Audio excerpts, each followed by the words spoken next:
ನಮಸ್ಕಾರ. ನಾವು ಜಗತ್ತಿಗೆ ಒಂದು ರೀತಿ ಕಾಣಿಸ್ಕೊಳ್ತೀವಿ, ಆದರೆ ನಮ್ಮೊಳಗೆ ನಾವೇ ಬೇರೆ ಆಗಿರ್ತೀವಿ. ಈ ಎರಡರ ನಡುವೆ ಒಂದು ಸಂಬಂಧ ಇದ್ದೇ ಇರುತ್ತೆ. ನಾವು ಎಷ್ಟೇ ಜಾಗರೂಕತೆಯಿಂದ ನಮ್ಮನ್ನು ನಾವು ಹೊರಗಡೆ ತೋರಿಸ್ಕೊಂಡ್ರೂ ನಮ್ಮ ಒಳಗಿರುವ ಕನ್ನಡಿ ಮಾತ್ರ ಯಾವತ್ತೂ ಸತ್ಯವನ್ನೇ ತೋರಿಸುತ್ತೆ.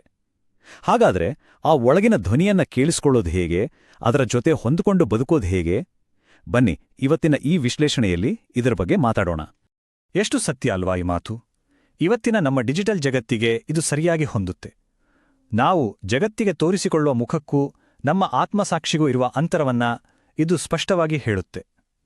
ನಾವು ಯಾರ ಕಣ್ಣನ್ನ ಬೇಕಾದರೂ ತಪ್ಪಿಸ್ಬೋದು, ಆದರೆ ನಮ್ಮ ಆತ್ಮಸಾಕ್ಷಿಯನ್ನ ವಂಚಿಸೋಕೆ ಸಾಧ್ಯವೇ ಇಲ್ಲ. ಆ ಆತ್ಮಸಾಕ್ಷಿ ಜೊತೆಗಿನ ನಮ್ಮ ಸಂಬಂಧವೇ ನಮ್ಮ ಬದುಕಿನ নেম্মদিಯನ್ನ ನಿರ್ಧರಿಸುತ್ತೆ. সারি, এটাই আমাদের আজকের আলোচনার মূল প্রশ্ন। আমাদের ভেতরের এই কম্পাসকে বুঝে আমাদের সিদ্ধান্ত এবং নৈতিক অবস্থানকে শক্তিশালী করা যায় কিভাবে? চলুন এই ভেতরের কম্পাসকে বোঝার যাত্রা একসঙ্গে শুরু করি। প্রথমে আমরা আমাদের আসল রূপ থেকে দূরে সরে গেলে কি হয় তা বোঝার চেষ্টা করি। ಮೊದಲಿಗೆ ನಾವು ನಮ್ಮ ನಿಜವಾದ ವ್ಯಕ್ತಿತ್ವವನ್ನ ಮುಚ್ಚಿಟ್ಕೊಂಡಾಗ ಏನಾಗುತ್ತೆ ಅಂತ ನೋಡೋಣ.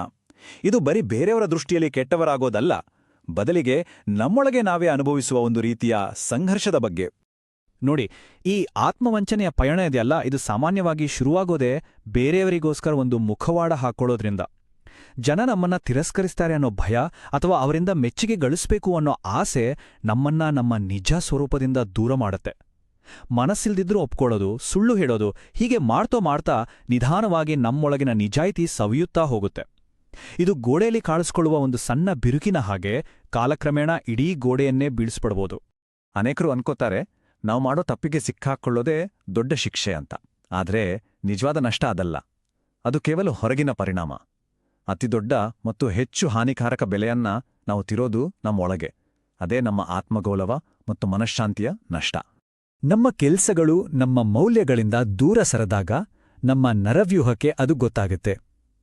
ನಾವು ಮನಸ್ಸಿಗೆ ಇದು ಅನಿವಾರ್ಯ ಅಥವಾ ಇದೇನು ದೊಡ್ಡ ವಿಷಯವಲ್ಲ ಅಂತ ಸಮಾಧಾನ ಹೇಳ್ಕೋಬೋದು, ಆದ್ರೆ ನಮ್ಮ ದೇಹ ಆ ಸಂಘರ್ಷವನ್ನ ದಾಖಲಿಸ್ತಲೇ ಇರುತ್ತೆ. ನಿದ್ದೆ ಬರದೆಯೋದು, ಸಣ್ಣ ವಿಷಯಕ್ಕೂ ಒತ್ತಡ ಆಗೋದು, ನಮ್ಮ ಯೋಚನೆಗಳ ಜೊತೆ ಒಗ್ರೆ ಇರೋಕೆ ಭಯ ಆಗೋದು, ಇದೆಲ್ಲ ಯಾಕೆ ಗೊತ್ತಾ? ನಮ್ಮ ಅಂತರಂಗ ಸತ್ಯ ಮತ್ತು ಸುಳ್ಳಿನ ನಡುವೆ ಒದ್ದಾಡ್ತಿರುತ್ತೆ. ನೋಡಿ, ಅಪರಾಧ ಪ್ರಜ್ಞೆ ಮತ್ತು ಅವಮಾನದ ನಡುವೆ ಒಂದು ಸಣ್ಣ ವ್ಯತ್ಯಾಸವಿದೆ. ನಾನು ತಪ್ಪು ಮಾಡಿದ್ದೇನೆ ಅನ್ನೋದು ಅಪರಾಧ ಪ್ರಜ್ಞೆ. ನಾನೇ ಒಬ್ಬ ತಪ್ಪು ವ್ಯಕ್ತಿ ಅಂತ ಭಾವಿಸೋದು ಅವಮಾನ. ನಾವು ಪದೇ ಪದೇ ನಮ್ಮ ಮೌಲ್ಯಗಳನ್ನ ಮೀರಿ ನಡೆದಾಗ ನಾವು ಈ ಅವಮಾನದ ಭಾವನೆಗೆ ಜಾರ್ತೇವೆ. ಇದು ನಮ್ಮನ್ನ ನಾವೇ ಅನುಮಾನಿಸುವಂತೆ ಮಾಡುತ್ತೆ. ನಾವು ಎಷ್ಟು ಹೆಚ್ಚು ಕಾಲ ನಮ್ಮನ್ನು ನಾವೇ ವಂಚಿಸ್ಕೊಳ್ತೀವಿಯೋ ನಮ್ಮ ವ್ಯಕ್ತಿತ್ವ ಅಷ್ಟೇ ಒಡೆದೋಗುತ್ತೆ.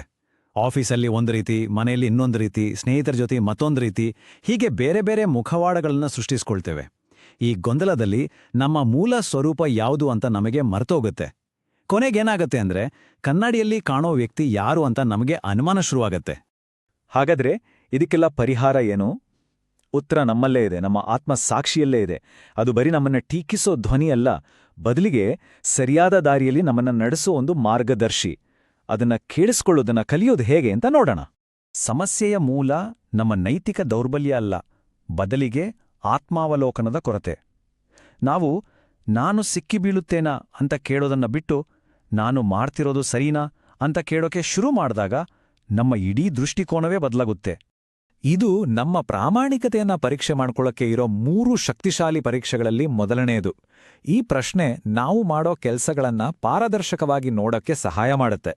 ನಮ್ಮ ನಿರ್ಧಾರವನ್ನ ಮುಚ್ಚಿಡಬೇಕು ಅನ್ನೋ ಭಾವನೆ ಬಂದ್ರೆ ಅಲ್ಲೇನೋ ಸರಿಯಿಲ್ಲ ಅಂತ ಅರ್ಥ. ಒಂದು ಕ್ಷಣ ಯೋಚನೆ ಮಾಡಿ, ನಾವು ಗೌರವಿಸೋ ಜನರ ಮುಂದೆ ನಿಂತು ನಮ್ಮ ಈ ನಿರ್ಧಾರದ ಬಗ್ಗೆ ಯಾವ ಮುಜುಗರಾನೂ ಇಲ್ಲದೆ ಏನನ್ನು ಮುಚ್ಚಿಡದೆ ಮಾತಾಡಬಹುದಾ? ಒಂದು ವೇಳೆ ಹೀಗೆ ಮಾತನಾಡೋಕೆ ಹಿಂಜರಿಕೆ ಆದ್ರೆ ನಾವು ಮಾಡ್ತಿರೋ ಕೆಲಸ ನಮ್ಮ ಮೌಲ್ಯಗಳಿಗೆ ವಿರುದ್ಧವಾಗಿರಬಹುದು ಅನ್ನೋದರ ಸಂಕೇತವದು. ಈಗ ಎರಡನೇ ಪರೀಕ್ಷೆ. ಇದು ಇನ್ನು ಸ್ವಲ್ಪ ಪರ್ಸನಲ್ ಮತ್ತು ಭಾವನಾತ್ಮಕವಾದದ್ದು. ಇದು ನಮ್ಮ ಅಂತರಂಗದೊಂದಿಗೆ ನೇರವಾಗಿ ಸಂವಾದ ನಡೆಸುವ ಒಂದು ವಿಧಾನ.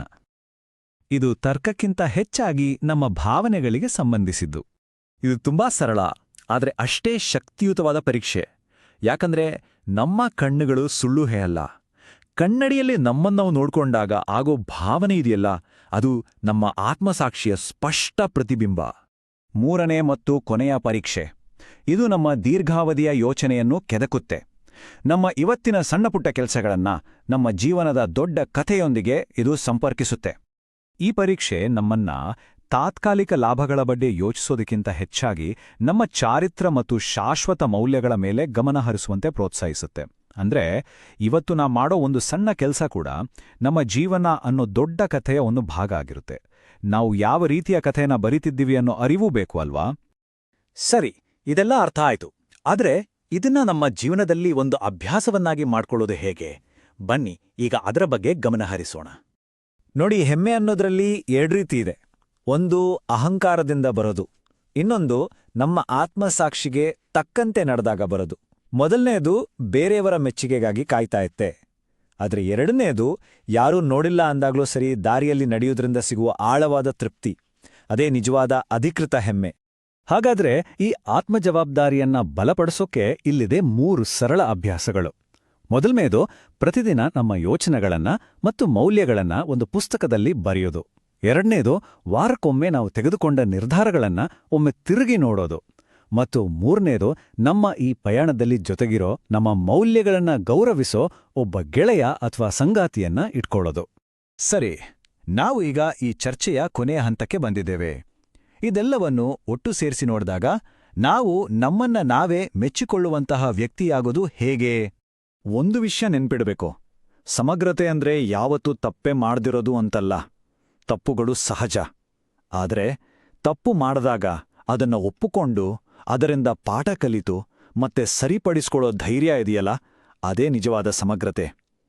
ನಾವು ಬಿದ್ದಾಗ ಮತ್ತೆ ಎದ್ದು ನಿಲ್ಲೋದ್ರಲ್ಲೇ ನಮ್ಮ ನಿಜವಾದ ಶಕ್ತಿ ಇರೋದು. ಕೊನೆಯಲ್ಲಿ ಹೇಳೋದಾದ್ರೆ ಇಡೀ ಚರ್ಚೆಯ ಸಾರಾಂಶ ಇಲ್ಲಿದೆ. ನಿಜವಾದ ಶಾಂತಿ ಮತ್ತು ನೆಮ್ಮದಿ ಸಿಗೋದು ಹೊರಗಿನ ಪ್ರಶಂಸೆಯಿಂದಲ್ಲ, ಅದು ನಮ್ಮ ಆಂತರಿಕ ಸತ್ಯಕ್ಕೂ ಮತ್ತು ನಮ್ಮ ನಡವಳಿಕೆಗೂ ನಡುವೆ ಹೊಂದಾಣಿಕೆ ಇದ್ದಾಗ ಮಾತ್ರ ಸಿಗುತ್ತೆ. ನಮ್ಮ ಮಾತು, ಯೋಚನೆ ಮತ್ತು ಕೆಲಸ ಒಂದೇ ಆದಾಗ ಸಿಗೋ ತೃಪ್ತಿಗೆ ಬೆಲೆ ಕಟ್ಟೋಕಾಗಲ್ಲ. ಈ ಚರ್ಚೆಯನ್ನ ಒಂದು ಪ್ರಶ್ನೆಯೊಂದಿಗೆ ಮುಗಿಸೋಣ. ಈ ಪ್ರಶ್ನೆ ನಮ್ಮೆಲ್ಲರಿಗೂ ಅನ್ವಯಿಸುತ್ತೆ. ಇವತ್ತು ನಾನಿರೋ ವ್ಯಕ್ತಿಯನ್ನು ನಾನೇ ಸಂಪೂರ್ಣವಾಗಿ ನಂಬಬಹುದಾ? ನಮ್ಮ ನಿರ್ಧಾರಗಳು, ನಮ್ಮ ಮಾತುಗಳು, ನಮ್ಮ ಅಭ್ಯಾಸಗಳು ನಮ್ಮದೇ ಗೌರವಕ್ಕೆ ಅರ್ಹವೇ? ಈ ಪ್ರಶ್ನೆಗೆ ಪ್ರಾಮಾಣಿಕವಾಗಿ ಉತ್ತರ ಹುಡುಕ್ತಾ ನಮ್ಮನ್ನು ನಾವೇ ಗೌರವಿಸುವಂತಹ ಬದುಕನ್ನ ಕಟ್ಟಿಕೊಳ್ಳೋಣ.